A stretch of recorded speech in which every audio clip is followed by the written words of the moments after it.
నేను ఎమ్మెల్యేగా ఉండగా తెలంగాణ ప్రభుత్వం నిర్మాణం చేపట్టిన కోదాడు బాలాజీ నగర్లో ఉన్న 532 డబుల్ బెడ్రూమ్ ఇళ్ళని పేదలకు పంచిచ్చినాం. డ్రా సిస్టంలో, కలెక్టర్ పర్యవేక్షణలో, ఆర్డీ వారి సమక్షంలో పంచిచ్చిన ఇండ్లని గృహప్రవేశాలు కూడా చేయించినాం. అప్పటికి కొన్ని మౌలిక సదుపాయాలు కలగజేయలేకపోయినాం. కరెంటు కానీ, డ్రైనేజ్ కానీ, ఇతర 2 సంవత్సరాలు అయింది. వాళ్ళకి కోట్ల రూపాయల నిధులు తీసుకొచ్చి అభివృద్ధి చేసే ఈ మొనగాడు ₹1 ఖర్చు పెడితే ఈ 532 కుటుంబాలపై అక్కడ నివాసం ఉంటాయి. ఎందుకు చేయలేకపోతున్నారు? ఇంకా నిరుపయోగంగా శిథిలావస్థకు వచ్చే విధంగా ఎందుకు తయారు చేస్తున్నారు? ఎన్నోసార్లు వాళ్ళు ధర్నాలు చేసారు, రోడ్లు ఎక్కారు, విజ్ఞాపన పత్రాలు ఇచ్చారు. ₹1 లక్షల కోట్ల రూపాయలు ఇచ్చేటోడు ₹1 డబుల్ బెడ్రూమ్లకి ఇంతమందికి ఉపయోగపడేది ఇళ్ళల్లో కిరాయిలు కట్టుకొని ఇప్పటికుంటున్న వాళ్ళ గురించి ఆలోచించట్లేదు ఎందుకు?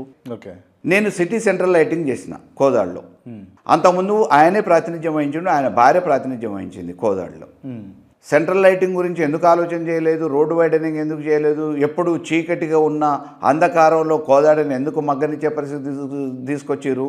నేను సిటీ సెంట్రల్ లైటింగే కాకుండా 4 వైపులా, మాకు కోదాడికి 4 వైపులా ఈవినింగ్ 10 గంటలు కాదు, తెల్లవారుజామున 3 గంటలకు కూడా వాకింగ్ పోయే విధంగా ఎప్పుడు లైట్లతోనే తలతలాడే విధంగా కోదాడిని తయారు చేసినాం. ఇవాళ బల్బు వేసే దిక్కు లేదు, అంధకారంలోకి కోదాడిని నెట్టేసారు. ఇంటిగ్రేటెడ్ మార్కెట్ తీసుకొచ్చాను నేను. తెలంగాణలోనే 2వ పెద్ద సంత ఏది అని అంటే కోదాడి సంత. అటువంటి సంతకి ఇవాళ తాళాలు వేసారు. చిన్న చిన్న మామూలుగా పశువులు అమ్ముకునేటోళ్ళు, వ్యాపారాలు చేసుకునేటోళ్ళు, ఒక్కడి నుంచి ఇంకో ఈ పశువుని ఇచ్చి ఈ గేదె నుంచి ఇంకో గేదెని తీసుకొచ్చేటోళ్ళకి ఆ అవకాశమే లేకుండా మార్కెట్ యార్డ్కి ఎన్నో తరాలుగా ఉన్నదాన్ని ఈరోజు తాళాలు వేసే దుస్థితి ఎందుకు వచ్చింది? మీకు ఇంకో విషయం చెప్తా నేను.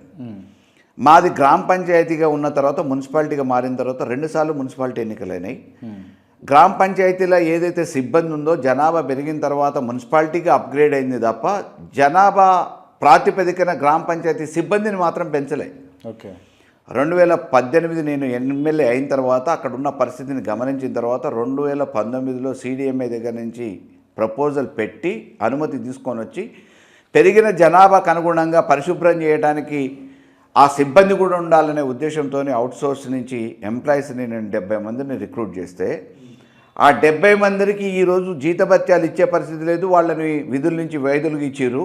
వాళ్ళ దగ్గర నుంచి డబ్బులు వసూలు చేసారు, అది తర్వాత సంగతి. కానీ ఈ రోజు ఆ 70 మంది దగ్గర నుంచి మీకు రెగ్యులరైజ్ చేపిస్తాం మేము అని చెప్పేసి ఇదే కాంగ్రెస్ ప్రభుత్వం వచ్చిన వెనువెంటనే ఒక్కొక్కళ్ళ దగ్గర నుంచి 3 లక్షలు 4 లక్షల రూపాయలు ఆ రోడ్లు ఊడ్చుకునేటోళ్ళకు, మురికాలు తీసేటోళ్ళ దగ్గర డబ్బులు వసూలు చేశారు. ఇప్పుడు ఆ రోజు నుంచి ఈ రోజు వరకు వాళ్ళు విధుల్లోకి పోవట్లే. ఇప్పుడు ఏమైంది కోదాడు పరిస్థితి? పరిశుభ్రంగా తయారు చేసిన కోదాడని మళ్ళీ పాత కోదాడు మాదిరిగా అపరిశుభ్రంగా ఎక్కడ చూసినా మురికి, ఎక్కడ చూసినా డ్రైనేజ్ బెంగు వెళ్ళిపోవటం.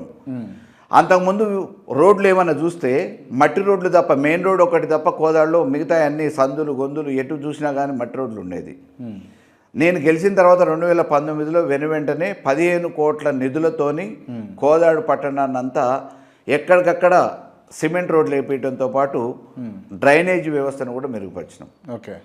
వీటిని కనీసము కాపాడలేకపోగా వీటిని కొనసాగించడానికి కావాల్సిన చిన్న చిన్న మరామతుల కోసం ఎందుకు ప్రయత్నం చేయలేకపోతుండు? 1000 కోట్ల రూపాయలు తీసుకొచ్చిన ఆయన, హెలికాప్టర్ లేకపోతే కనీసం హుజూర్నగర్లో పోలేకపోయిన ఆయన, అంత తీరిక లేకుండా హెలికాప్టర్ గాల్లోనే నడిచిపోయేట ఆయన, కింద కాలువ కట్టలు దిగిపోయి రైతులు ఇబ్బంది పడ్డా, పొలాలు ఎండిపోయినా. అంటే ఇప్పుడు కార్లలో పోతే ఎక్కువ ఖర్చు అవుతుందట, హెలికాప్టర్లో పోతే తక్కువ ఖర్చు అవుతుందట. అందుకోసమే హెలికాప్టర్లు వస్తారట ఉత్తమ్ కుమార్ రెడ్డి గారు. తనే చెప్పారు ఇది. హెలికాప్టర్లో పోతే ఖర్చు తక్కువ అవుతుందా, సమయం ఆదా అవుతుందా, అంగు ఆర్భాటం ఉంటుందా, మరి ప్రజల్ని కలవాల్సి వస్తుందా? ఇవన్నీ ఏదో ఒక రోజు ప్రజలు చర్చించుకుంటారు. ఇప్పుడు కొత్త దాంట్లో ఏమీ అర్థం కాదు. చిన్న చూస్తుంటే మనిషి గురించి కూడా తెలుస్తుంది, వారి నాయకత్వం గురించి కూడా తెలుస్తుంది.